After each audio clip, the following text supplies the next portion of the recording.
Hey guys, Dobby back at you. Another story for you. Thought adopting a dog. The shelter was closing in 10 minutes when Marissa finally decided on the dog. He was in the very last kennel, the one the volunteers always walked past quickly. Big black, long-legged thing. Some kind of shepherd mix maybe. He didn't bark like the others. He just sat perfectly still, watching her with eyes so dark they looked like holes cut into his head. The tag on the kennel read Shadow, male, approximately 4 years old. Good with people, no known history, adoption fee waived. The attendant seemed almost relieved when Marissa pointed at him. He's been here a while, the woman said, already pulling the leash down. Nobody ever wants him long. Why not? The attendant shrugged. They say he watches too much. Follows you with his eyes even when you leave the room. Some people get freaked out. Marissa laughed. I lived alone. A dog that pays attention sounds perfect.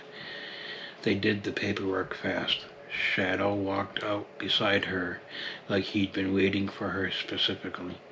Head low, tail still, nails clicking softly on the concrete. The first night he lay at the foot of her bed and stared at the bedroom door. Didn't blink, didn't move, just watched it. Marissa told herself it was sweet, protective. The second night she woke up at 3:17 a.m. because the mattress felt lighter. Shadow wasn't on the bed anymore. He was standing in the doorway, facing out into the dark hallway. His head was tilted like he was listening to something that she couldn't hear. When she whispered his name, his ears flicked back, but he didn't turn around. The third night, staring changed. She came home from work and found him sitting in the exact center of the living room, facing the big mirror on the wall. Not looking at his reflection, looking through it, like someone on the other side was looking back. She laughed nervously and called him over.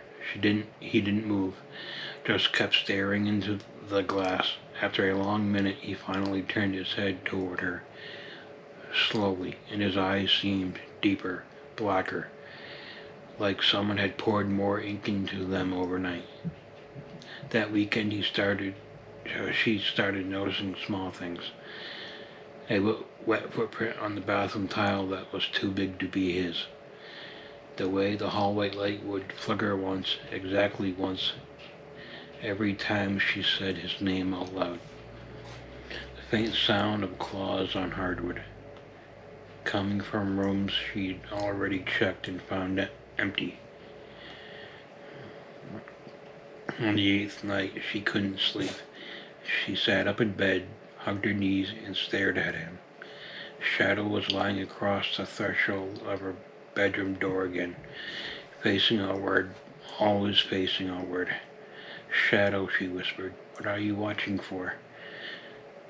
For the first time since she brought him home, he turned his head all the way around to look at her, and he smiled.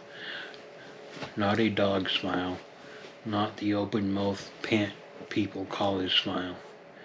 A slow, deliberate pullback of the lips over two white teeth. A human smile stretched strong across a canine face. Then very softly, almost conversationally, he spoke.